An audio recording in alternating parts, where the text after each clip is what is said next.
and we're going to have something. We're going to have a very special year. Next year, I think, is going to be more successful than it was last year. We had the best year we've ever had last year, and I think we're going to be right in that category for next year. So that's very successful. Mr. President, have you read an acceptance speech and a concession speech? No, I'm not thinking about concession speech or acceptance speech yet.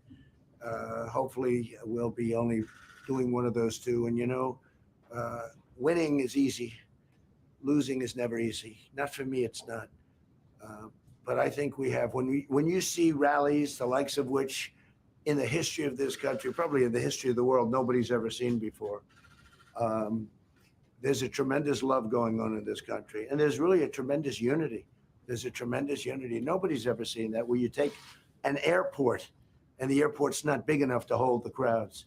Nobody's ever seen a thing like that. And our opposition, as you know, would have a few people sitting in circles. And that's okay. That's not abnormal. That's not abnormal, actually. I mean, that's the way it is. But we would get crowds of 50,000 people, 45,000 people, more.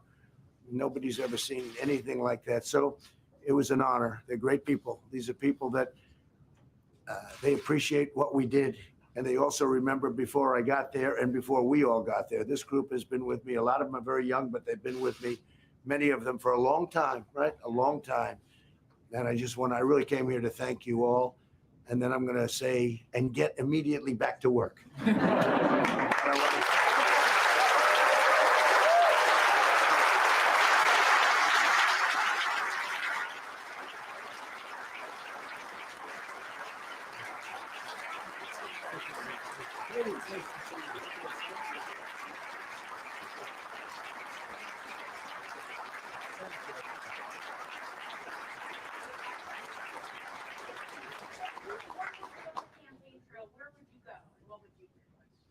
Well, we spent a lot of time in Pennsylvania. It's always been a very good place for me. I went to college there. It's always been good. I think Pennsylvania is very important.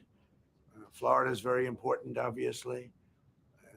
A lot of people talked about Texas, and Texas is, we will have a tremendous victory there based on, everything that you see. This is no longer polls. This is now we're looking at what's happening. It'll be a tremendous victory in Texas. I'm hearing we're doing tremendously well in Arizona. I think we're doing well all over, yeah. When do you think we'll know the winner? Should every vote be counted, no matter how long it takes? Well, I think you'll know possibly tonight, depending on the extent of a victory. I think you could know tonight. I think the ruling on Pennsylvania was an unfortunate one by the Supreme Court, because I think we should know what happens on the night. Let people put their ballots in earlier. But you have to have numbers. You can't have these things delayed for many days and maybe weeks. You can't do that. The whole world is waiting. This country is waiting, but the whole world is waiting.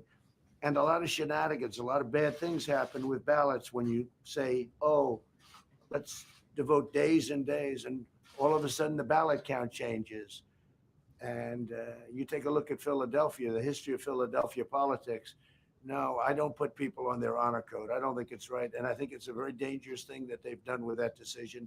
And maybe their wisdom will change that decision, or maybe we'll go back and give them a right to change it. But it's a very dangerous decision for this country, what they did with Pennsylvania and some others also. You have to have a date, and the date happens to be November 3rd. And we should be entitled to know who won on November 3rd. And if somebody comes along and puts a ballot in way late, they shouldn't be. They should put the ballot in earlier. There's no reason why they can't put the ballot in 2 weeks earlier or 1 week earlier. I think it's a very dangerous decision for our country. In many ways, dangerous, in many ways.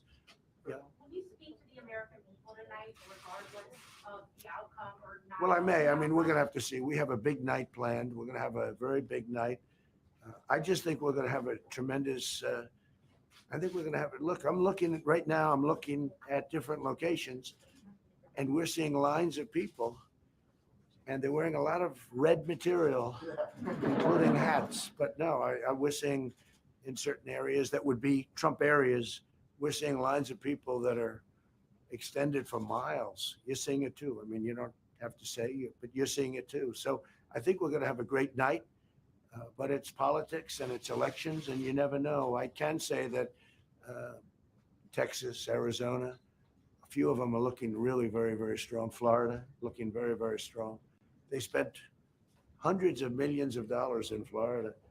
But the people of Florida, they know I love them and they love me. You know, we just have a automatic bond. Yeah, please. What do you see in Florida, especially in terms of seniors? Are you worried about any slippage there? Or do you think? No, I don't think we're going to have any slippage. I think we're going to have, look, my relationship to seniors. I happen to be a senior. I don't want to say that too loud in this group of people that are averaging about 20 years old. But I don't think we're going to have anything. I think if anything, we're going to do very well. I have seen, and we have seen, African Americans way up and Hispanic Americans way up.